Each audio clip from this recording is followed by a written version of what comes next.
तो आज की इस वीडियो में हम पढ़ने वाले हैं हैज हैव और हैड के बारे में। देखिए बहुत सारे बच्चे हैं जो कंफ्यूज रहते हैं कि सर हैज हैव हैड का इस्तेमाल कहां पर करें, क्योंकि कहीं पर ये किस रूप में आते हैं, कहीं पर इनका मीनिंग कुछ और ही हो जाता है। तो आज इसको हम बेसिक से एडवांस लेवल तक जो है कवर कर देंगे। तो सिर्फ आपको एक काम करना है, आपको वीडियो को लास्ट तक देखना है। तो देखिए ये जो आपके हैज हैव और हैड है ना, आपको मैं कुछ की पॉइंट्स बताऊंगा, आपको सिर्फ इन्हें याद रखना है। ठीक है, जब जब ऐसा ऐसा हो तब तब आपको वो सेंस निकालना है जो मैं आपको वीडियो में आगे बताना हूं। अब ये जैसे हैज हैव और हैड है, ये कई बार ना नाउन के साथ इस्तेमाल होते हैं। नाउन का मतलब होता है किसी भी व्यक्ति का, वस्तु का, किसी भी चीज का नाम। ठीक है, तो कई बार ये नाउन के साथ इस्तेमाल होते हैं। कई बार आपने देखा होगा हैज हैव और हैड के साथ वर्ब की कौन सी फॉर्म लग रही है, थर्ड फॉर्म लग रही है, तब इनका क्या सेंस निकलता है। कई बार आपने देखा होगा कि इनके साथ बिन लगता है, हैज बीन, हैव बीन, इस तरह से, है ना। और कई बार ये मॉडल वर्ब के साथ भी इस्तेमाल होते हैं, जैसे कि would have, could have, should have, है ना, may have, might have, must have. और कई बार आपने देखा होगा हैज हैव और हैड के साथ टू भी लगता है, has to, have to, had to, इस तरह से। तो आज हम इनको बिल्कुल, इनका जो भी मीनिंग है सब कुछ कवर करेंगे, सिर्फ बेसिक से एडवांस लेवल तक। तो चलिए स्टार्ट करते हैं। सबसे पहले ना आपको एक बात याद रखनी है, वो क्या है कि जो आपका हैज है वो आपका ही, सी, इट और किसी भी व्यक्ति, वस्तु या स्थान के नाम के साथ इस्तेमाल होगा। ठीक है, किसी भी व्यक्ति, वस्तु या स्थान के नाम के साथ और ही, सी, इट के साथ आपको हैज इस्तेमाल करना है। बाकी जितने भी बचे जाते हैं उन सबको आप सबके साथ इस्तेमाल कर सकते हैं। जैसे हैव को, इनको छोड़कर जो भी बच गए हैं जैसे आई, वी, यू, दे, सबके साथ इस्तेमाल कर सकते हैं। ठीक है, और रही हेड की बात, तो हेड आपका किसी के भी साथ इस्तेमाल हो सकता है। चलिए स्टार्ट करते हैं। तो सबसे पहले हम देखेंगे नाउन के साथ। जब भी हम हैज हैव को नाउन के साथ इस्तेमाल करते हैं तो इनका क्या सेंस निकलता है। देखिए जब भी आप इनको नाउन के साथ इस्तेमाल करोगे ना, तो वहां पर इनका जो मीनिंग है, इनका जो हिंदी में अर्थ निकलता है वो होता है पास है, किसी के पास कुछ है, प्रेजेंट में किसी के पास कुछ है, वहां पर आप हैज हैव के साथ नाउन लगाते हैं। जैसे कि आप स्ट्रक्चर देखिए इसका एक बार, सबसे पहले सब्जेक्ट आएगा, फिर हैज हैव आएगा और उसके बाद आपका नाउन आएगा। देखिए कैसे, जैसे कि उसके पास पेन है, तो आप बोलोगे ही हैज ए पेन। अब यहां पर जो पेन है, आप जानते हैं पेन क्या है, किसी वस्तु का नाम है जो लिखती है, जिसे हम लिखते हैं, एक वस्तु है और उसका नाम पेन है। तो किसी भी चीज का नाम आपका नाउन होता है, तो ये पेन आपका नाउन है। ठीक है, तो ही हैज ए पेन मतलब उसके पास एक पेन है। आगे देखिए, मेरे पास कार है, मेरे पास क्या है, कार है। आप कई बार बोलते हैं ना कि भैया मेरे पास ना कार है, तो ये जो सेंटेंस आप बोल रहे हैं, इसको बनाने के लिए आपको हैज हैव के बाद उस वस्तु का नाम लिखना है जो आपके पास है।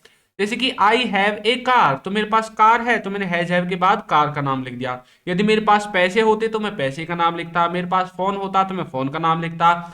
एक होता है इसका ये वाला सेंस। एक एग्जांपल और देखिए, हमारे पास बहुत पैसे हैं, हमारे पास बहुत पैसे हैं, we have a lot of money, we have a lot of money, हमारे पास बहुत पैसे हैं। तो इस तरह से आप बना सकते हैं। ठीक है, ये तो हो गया आपका हैज हैव के साथ नाउन का। अब कई बार ऐसा होता है कि हैड के साथ भी नाउन आता है। अब मैं आपको हैड का बताता हूं। जैसे हैज हैव तो सेंस निकालता है प्रेजेंट का, कि किसी के पास कुछ है प्रेजेंट में। यदि आप हैड के साथ नाउन लगाओगे तो उसका मतलब होगा कि किसी के पास कुछ था पास्ट में, पास्ट में किसी के पास कुछ था।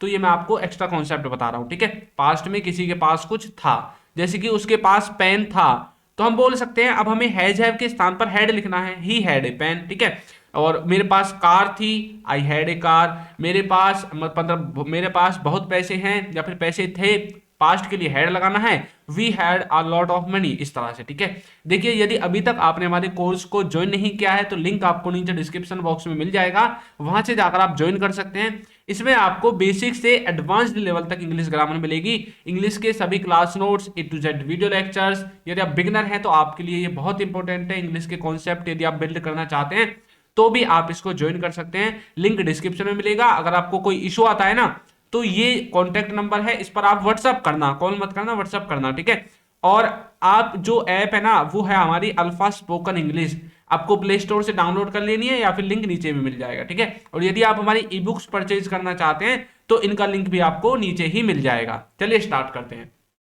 अब हम एक बार हैविंग को देखते हैं एक बार। तो देखिए ये जो हैविंग है ना, इसको हम दो तरह से इस्तेमाल करते हैं। दो तरह से कैसे?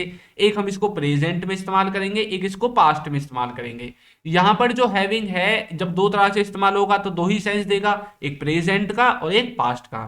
तो प्रेजेंट में इसका मतलब है कि कोई काम करना पड़ रहा है, पड़ रहा है, कोई काम करना पड़ रहा है।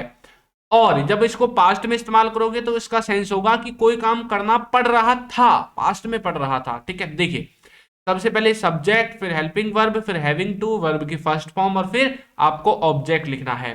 जैसे कि मुझे पढ़ना पड़ रहा है, मुझे पढ़ना पड़ रहा है, तो मैं बोल सकता हूं I am having to study. I am having to study. उसे खेलना पड़ रहा है, he is having to play. He is having to play. अच्छा, एक देखिए मैंने पास्ट का भी लिया है, तुमको नाचना पड़ रहा था, you were having to dance. अच्छा, यहां पर आपने एक चीज देखी, जब प्रेजेंट का हमने बोला तो हमने इज एम आर में से इस्तेमाल किया, जब पास्ट का बोला तो वाज वर में से इस्तेमाल किया, है ना। तो आपको यही बात याद रखनी है, यदि सेंटेंस को पास्ट में बनाना है तो वाज वर इस्तेमाल करना है, और यदि आपको प्रेजेंट में बनाना है तो आपको इज एम आर का इस्तेमाल करना है। ठीक है, चलिए आगे देखते हैं। अब कई बार आपने हैज हैव के साथ टू को भी देखा होगा, हैज टू, हैव टू, है ना। तो इनका मतलब होता है कि किसी को कोई काम करना है, प्रेजेंट में या नियर फ्यूचर में आपको कुछ करना है, वहां पर आप हैज हैव के साथ टू का इस्तेमाल करते हैं। स्ट्रक्चर कैसा होगा? सबसे पहले सब्जेक्ट, फिर हैज हैव के बाद टू, वर्ब की पहली फॉर्म, और फिर ऑब्जेक्ट होगा। उसे देखना है तो बोल सकते हैं he has to watch, he has to watch. हम उसे पढ़ना है, ही हैज टू स्टडी। हमें खाना है, वी हैव टू ईट। मतलब किसी को कोई काम करना है, हैज हैव के बाद आपको टू लगाना है। और यदि आप ऐसा बोलना चाहते हैं कि किसी को कोई काम करना था, पास्ट में किसी को कुछ काम करना था, तो अब आपको हैज हैव के स्थान पर एक वर्ड लिखना है, हैड। क्या? हैड। जैसे कि उसे देखना था, ही हैड टू वॉच। उसे पढ़ना था, ही हैड टू स्टडी। हमें खाना था, वी हैड टू ईट। इस तरह से आप हैड के द्वारा भी साथ साथ सेंटेंसेस को बना सकते हैं। हैड और हैज हैव में कुछ भी फर्क नहीं है। प्रेजेंट में बोलना है तो हैज हैव, पास्ट में उसी चीज को बोलना है तो आपको हैड का इस्तेमाल करना है। आगे देखिए, जैसे हैड टू है, मैंने अभी आपको बताया था हैड के साथ भी आप लगा सकते हैं। इसके देखिए दो सेंस, एक तो करना पड़ा और एक करना पड़ता था, या फिर कोई काम करना था पास्ट में। इन तीनों ही सेंसेस में आप इसको बोल सकते हैं। ठीक है, स्ट्रक्चर यही रहेगा, जैसे कि मुझे जाना पड़ा, आई हैड टू गो। उसे खेलना पड़ता था, ही हैड टू प्ले। ठीक है, इस तरह से आप बना सकते हैं। नेक्स्ट देखिए, यदि आप हैड को नॉर्मली इस्तेमाल करेंगे तो आपको इस्तेमाल कहां पर करना है? देखिए, जिन भी हिंदी वाक्यों के लास्ट में इस तरह के वर्ड्स आते हैं, जैसे चुका था, गया था, ली थी, दी थी, वहां पर आप हैड का इस्तेमाल करते हैं। इसमें सबसे पहले सब्जेक्ट आएगा, फिर हेड आएगा, वर्ब की थर्ड फॉर्म आएगी, और फिर ऑब्जेक्ट आएगा। जैसे कि वह आ चुका था तो बोलेंगे he had come. He had come. मैं जा चुका था, आई हैड गॉन। उसने खा लिया था, शी हैड ईटन। तो इस तरह से आप हैड का इस्तेमाल कर सकते हैं। मुझे आशा है कि आपको हैड समझ में आ गया है अच्छे से। अब चलिए एक बार देखते हैं कि यदि हम हैज हैव के साथ वर्ब की थर्ड फॉर्म लगाते हैं तो इसका क्या सेंस निकलता है। जब भी आप हैज हैव के साथ वर्ब की थर्ड फॉर्म लगाएंगे, एक तो ये सेंस को किस में लेकर जाएगा? प्रेजेंट के परफेक्ट टेंस में लेकर जाएगा, और वहां पर इसका मीनिंग होगा चुका है, लिया है, दिया है, किया है, ली है, दी है।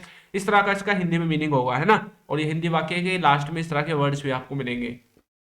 देखिए, सेंटेंस को बनाने का फॉर्मूला बहुत ही आसान है। सबसे पहले सब्जेक्ट, फिर हैज हैव, और फिर वर्ब की थर्ड फॉर्म, और लास्ट में जो भी ऑब्जेक्ट वगैरह है वो आपको लिख देना है। वह चला गया है तो बोलेंगे ही हैज गॉन।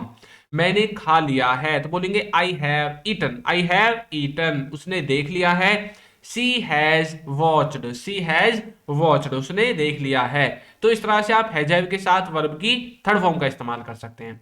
यदि आप हैज हैव के साथ बिन आपको कहीं पर दिखता है ना, तो आपको मन में एक बात ही रखनी है बस, कि भैया हैज हैव के बाद बिन है तो ये पैसिव वॉइस में है, और आपको इसके बाद वर्ब की थर्ड फॉर्म जरूर मिलेगी।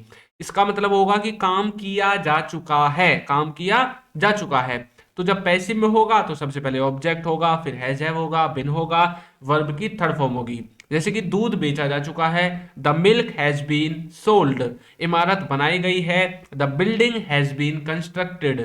उसे भेजा गया है, ही हैज बीन सेंट। ठीक है, और जब भी आप मॉडल वर्ब के साथ हैव को लगाते हैं तो यहां पर ना देखिए, जब भी आप मॉडल वर्ब के साथ हैव लगाओगे, एक तो ये सेंस देगा पास्ट का। ठीक है, और इसमें क्या होगा? सबसे पहले सब्जेक्ट आएगा, मॉडल वर्ब आएगा, हैव आएगा, और वर्ब की थर्ड फॉर्म। जैसे कि उसे जाना चाहिए था तो बोल सकते हैं ही शुड हैव गॉन। ठीक है, हम जा सकते थे वी कुड हैव गॉन, हम देख सकते थे वी मे हैव वॉच्ड। तो देखा हमने मे के साथ हैव लगाया, कुड के साथ हैव लगाया और शुड के साथ हैव लगाया, यानी मॉडल वर्ब के साथ हमने क्या लगा दिया, हैव लगा दिया। तो इस तरह से ये पास्ट में सेंस देगा। ठीक है, चलिए आपकी प्रैक्टिस के लिए एक सेंटेंस देते हैं, वह खेल लिया होगा, वह खेल लिया होगा। इसको आपको ट्रांसलेट करना है और कमेंट करके बताना है कि इसकी इंग्लिश क्या होगी। देखते हैं कितने बच्चे इसको ट्रांसलेट कर पाते हैं। बाकी हमारे कोर्स और बुक्स का लिंक आपको नीचे डिस्क्रिप्शन में मिल जाएगा, वहां से जाकर आप उनको ज्वाइन कर सकते हैं, डाउनलोड कर सकते हैं। तो आपको वीडियो कैसी लगी है जरूर बताइएगा, और यदि अभी तक आपने हमारे चैनल को सब्सक्राइब नहीं किया है तो कर दीजिए, वीडियो को लाइक कर दीजिए और एक अच्छा सा कमेंट करना बिल्कुल ना भूलें। Thank you.